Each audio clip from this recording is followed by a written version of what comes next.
Well, good morning, good morning. We are starting off with some good news this morning. I'm Jenna Ellis, and you're listening to Jenna Ellis in the Morning. My good friend and probably my favorite person in Congress, Representative Mike Johnson, and the House Republican Conference have introduced a resolution condemning intimidation tactics of pro-abortion activists.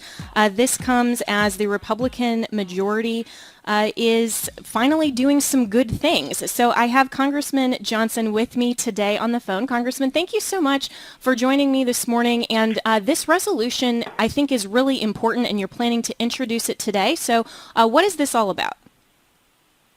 Hey, Jenna, great to hear your voice, my friend. You're doing a great job. And thanks for highlighting this. It is good news. You know, there is a Republican majority in the House again, and we are turning things around. And we're beginning with really some big statements about our top priorities.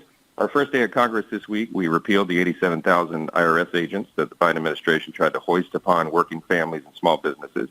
Last night, we established two new select committees, one on the weaponization of the federal government, which is going to be must-see TV, I promise you, and then a select committee on the threats from the Chinese Communist Party.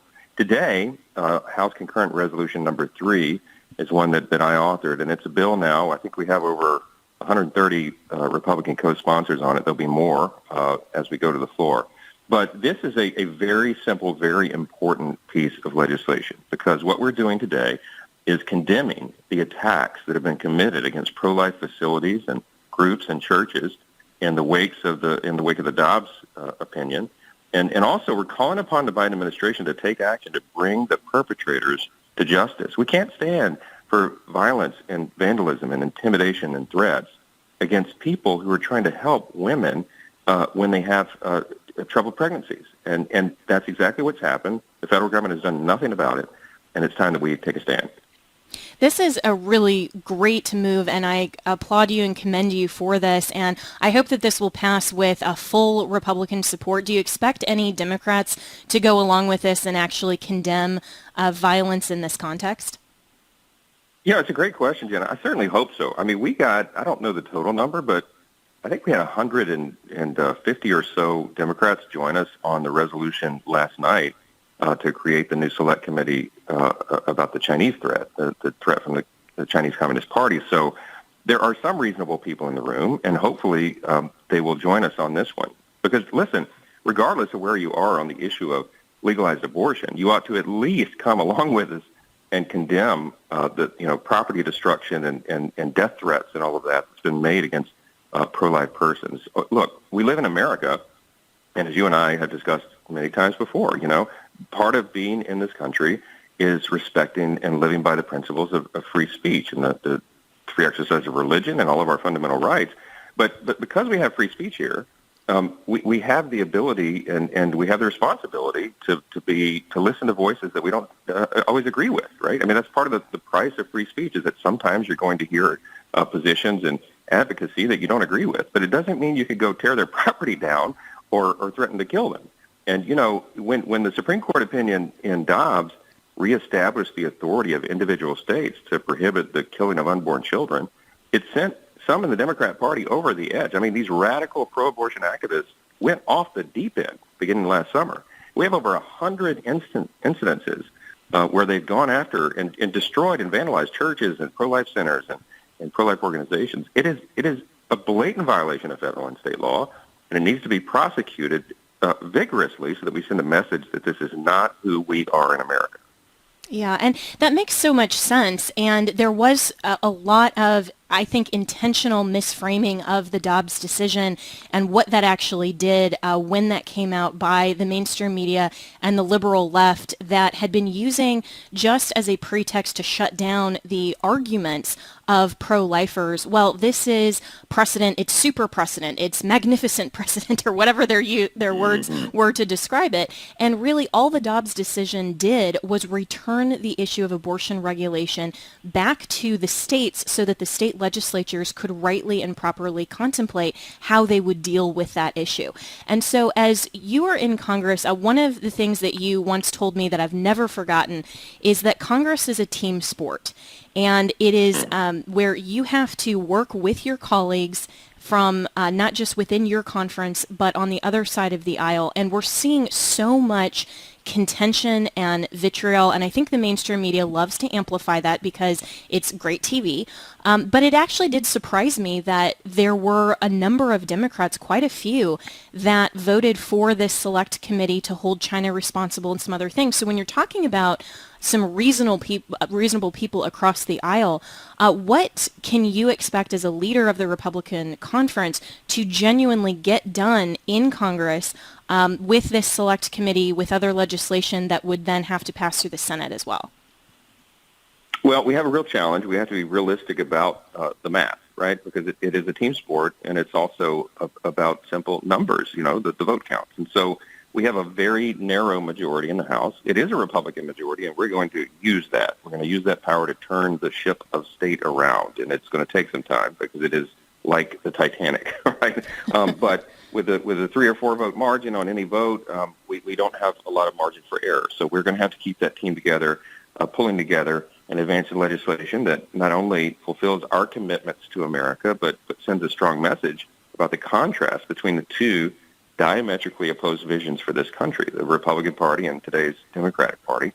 And then it goes over to the Senate. And, we don't have a majority in the Senate, and we certainly don't have the 60-vote threshold that we will need for most substantive legislation. So the reality is a lot of what we pass through the House is not going to become law. If the Senate did pass some of it, and certainly we hope they will, and we'll work towards that every single day, it's likely that President Biden is not going to sign a lot of that legislation. So we have divided government. We're in that era. The best we can do is play vigorous defense against the president's agenda, stop the madness and the slide towards socialism, and advance, meaningful, common-sense legislation that shows America what we're for. John Quincy Adams said one time, the duty is ours, the results are God's. We're going to do our responsibility here and do our best, and then we're going to trust the rest to God. I think what it leads to ultimately, Jenna, as you and I know, is a massive political contest for 2024.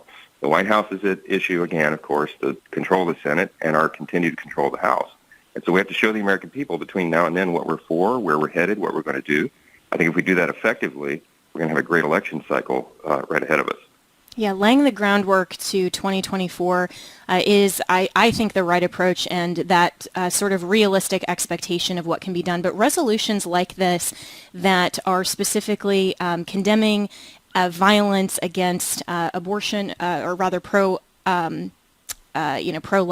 clinics and other things like this are really good measures that are really forming an equilibrium, I think, because for so long, and especially over the last 2 years, we've seen the violence from leftists that hasn't been condemned by the Democrats, and just seeing how all of this is working. I think a lot of conservatives have been very frustrated with the lack of accountability.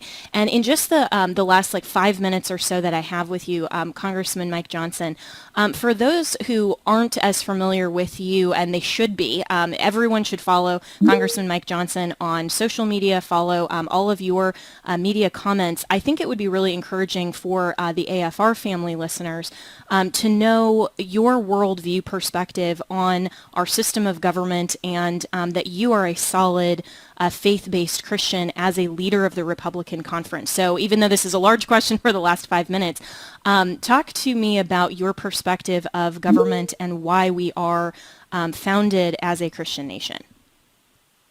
Thanks, Jenna. I do a 5-hour seminar on that, so let me give you ideas. Yes, highlights. I mean, look, the best way to summarize it is what G.K. Chesterton said one time. He was the famous British statesman and philosopher, and he said, America is the only nation in the world that was founded upon a creed. He said the creed is listed with almost theological lucidity or clarity in the Declaration of Independence. If you look at our nation's birth certificate, it says it all. The second paragraph, famously, we hold these truths to be self-evident. And, Jenna, what is a self-evident truth? It's something you cannot not know. Why? Because God stamps it in your heart, right? We hold these truths to be self-evident, that all men are created equal, not born equal, created equal by someone, right? We hold these truths to be self-evident. All men are created equal. They're endowed by their Creator, God, with certain inalienable rights. The rights to life, liberty, pursuit of happiness among these. Look, our rights don't come from the state. They don't come from an earthly king. They come from the King of Kings. And that belief is what sparked the American Revolution, what what empowered and enabled and encouraged us to break away from the tyranny of Great Britain and to found a nation based upon the principle that we are indeed one nation under God. But we have to remember right now, and you and I discuss this all the time, we're still an experiment in self-governance, right? There's no guarantee how long this is going to last.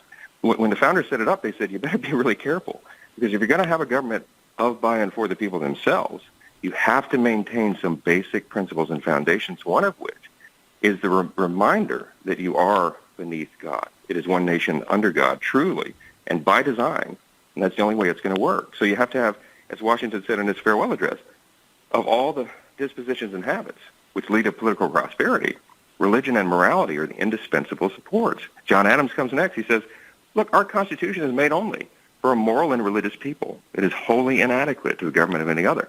We have to remember that a vibrant expression of faith, a vibrant defense of moral values and virtue is not only good for individuals and families and communities in the country, it is essential for our survival. You cannot maintain a constitutional republic if you lose those principles and those foundations. And so I'm so grateful for AFR and the American Family Association, everybody involved. They've been doing that for decades in the trenches.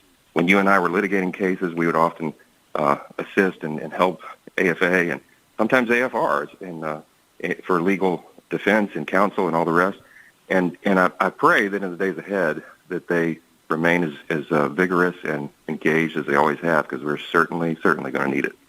Absolutely. And thank you for that wonderful overview and for your fight in Congress, because I think so many people just see what's on the mainstream media and they see these clips of the vitriol back and forth and sometimes get discouraged that there aren't good men and women in the highest offices. But to know that you are there as a solid Christian, as an attorney, as a husband and father, and someone who is fighting for the moral premises and the foundation of being under God that our country was built upon, and you're fighting in the halls of Congress every day is very encouraging. And I hope that everyone listening doesn't forget that even if you don't see these types of expressions in the media every day, there are very good people. And I'm so grateful to know you, Congressman Mike Johnson, and your fight, because this does matter to the country and you are making a difference every day. And you have a podcast as well.